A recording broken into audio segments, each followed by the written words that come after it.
Hello everyone and welcome back to the channel. So today I've got a Tyler Herro build for you. It's just a few days after he won 6th Man of the Year, so I thought it was a great time to make the build. So make sure he's a shooting guard and we'll move on. So for the body settings, he is listed at 6'5", so I've decided to keep that at his height at 6'5". In terms of weight, we just want to drop that just above the minimum. So the minimum is 175, but we just want to push it up to 179 just to increase some of the caps on some things without sacrificing speed. If you do go any higher, you will lose some points in acceleration and other things. So we want to keep it at 179 pounds. In terms of wingspan, we want to keep it at 6'9". If you do go any higher, you will lose some shooting and some ball handle. So we want to keep them as high as we can without going too short with a wingspan. And I found 6'9" to be the perfect length. So body shape's up to you and we'll move on. So for close shot, we just want to put that at 60. That'll just get upgraded with mid-range. In terms of driving layup, we want to push that to 89. This is Tyler Herro's most prominent way of finishing at the rim. You know, he's not really known as a dunker, but he is very good at finishing through traffic with layups. So at 89, we just get all the gold layup badges. So, you know, Giant Slayer, Fearless Finisher, and Slithery Finisher. So 89 is definitely the sweet spot. In terms of driving dunk, we want to push that to 75. Just to unlock a lot of the dunk packages. So there's a lot of dunk packages you can get with 75 driving dunk. And we just want to push it one attribute point more to get the 19 badges. So we want driving dunk at 76. So that's all for finishing. In terms of shooting, this is really where the build will shine, and this is where Tyler Herro does his best work. You know, he's definitely a jump shooter off the catch or on pull-ups. So we want to push mid-range shot to 89. So when you're making this build, just be careful. If you do max it out, it will push close shot up. So when you're making the build, it might feel weird that it doesn't look the same. So make sure you double check that. But mid-range shot we want at 89. So that just unlocks some really good badges and gives you the 14 badge points off the bat. In terms of 3-point shot, now that's one we want to max out. We want to get that to 88. This unlocks the extra badge point at 88. So we get the 31 shooting badges.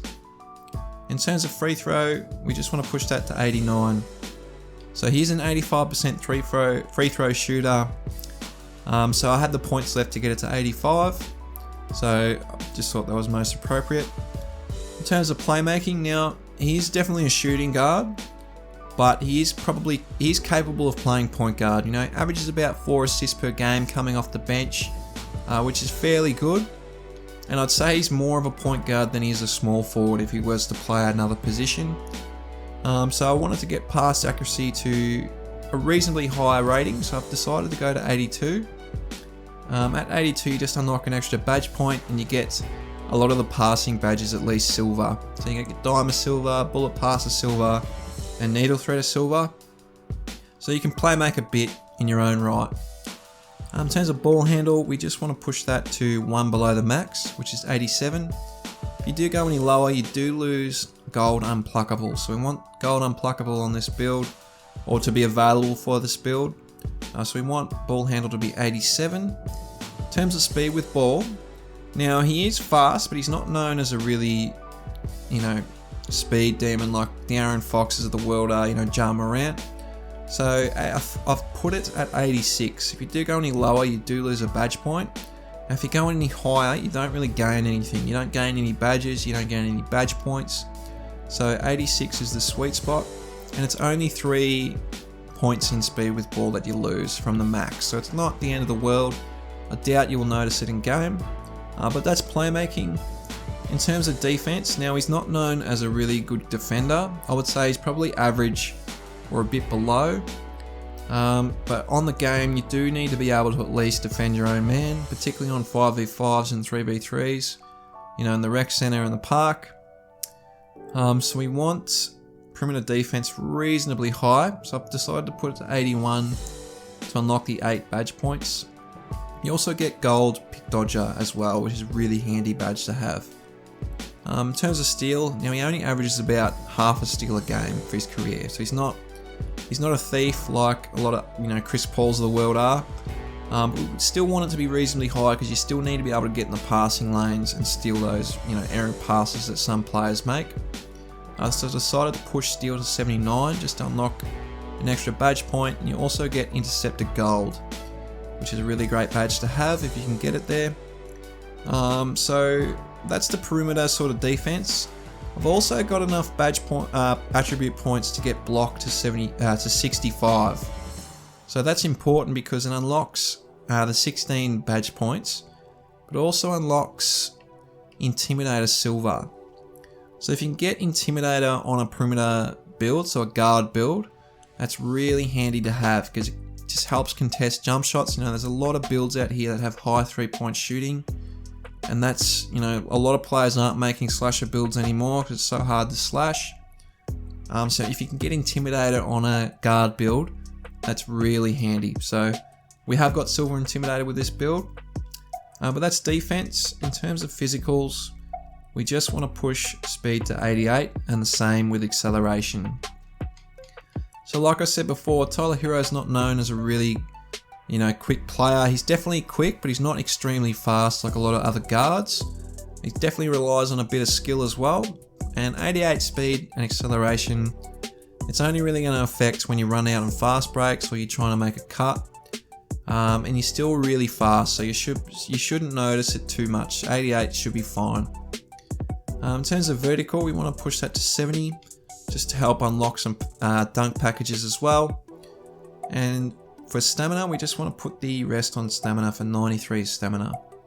So all in all, that's the build. So we've got 19 finishing, 31 shooting, 29 playmaking, and 16 defensive badges, for a total of 95 badges for this Tyler Herro build.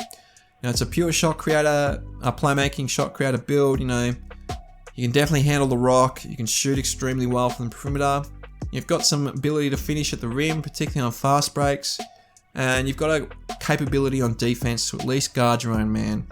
So I think it's a really balanced build for a shooting guard, and you should have a lot of fun with this one. So we'll move on to the takeovers. So I've just chosen Spot Up Precision. I had a look at his numbers and he's definitely a really good shooter off the catch. And I've also chosen to put Pull Up Precision as well. He's definitely good at off the dribble as well. So those were the two I would go with. And as you can see, we've made a playmaking shot creator with shades of Norman Powell, Desmond Bain, and Tyler Herro. So he's there if you're interested in that.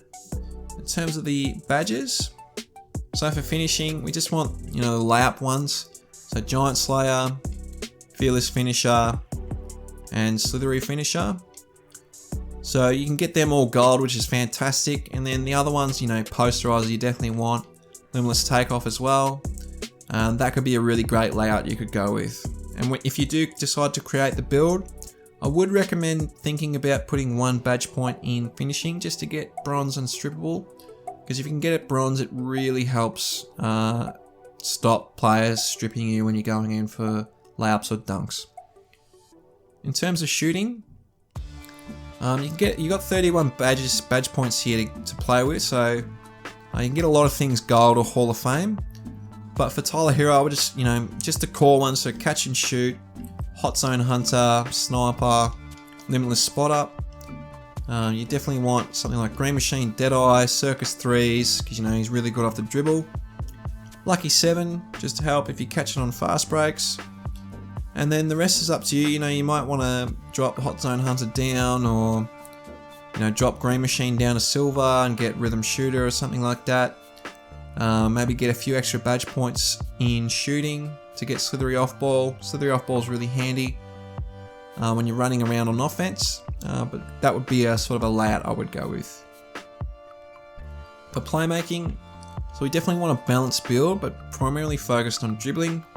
So we want Bullet Passer, that's just a great badge. Hyperdrive, Quick Chain, Unpluckable, Stop and Go, Quick First Step, Needle Threader, Glue Hands, Dimer, Downhill, Handles for Days, and Tight Handles. Space Creator would definitely be one for a pure Tyler Herro build, so if you can get that, if you want to make Tyler Herro, Space Creator would be great. But I prefer the other badges over that one. But if you did want to put some badge points, Space Creator would be the next badge I would go with. Now for defense, just, you know, the core ones again. So Clamps, Interceptor, Pick Dodger, Intimidator, Pickpocket. They're the core badges I would go with. You might want to chuck an extra badge point at defense as well, just to get Tireless Defender, because on bronze, that's a really great badge. It's probably the best bronze badge you can get. And there's some other things you might want, you know, Chase Down Artists, you do have a high block rating, or Pogo Stick, you know, just that'd be fun to use, bit of Pogo Stick. Maybe Menace, just to help on defense, but that might be a lad I would go with. So all in all, that's the build. I hope you've enjoyed the video, and I hope you have a really great day.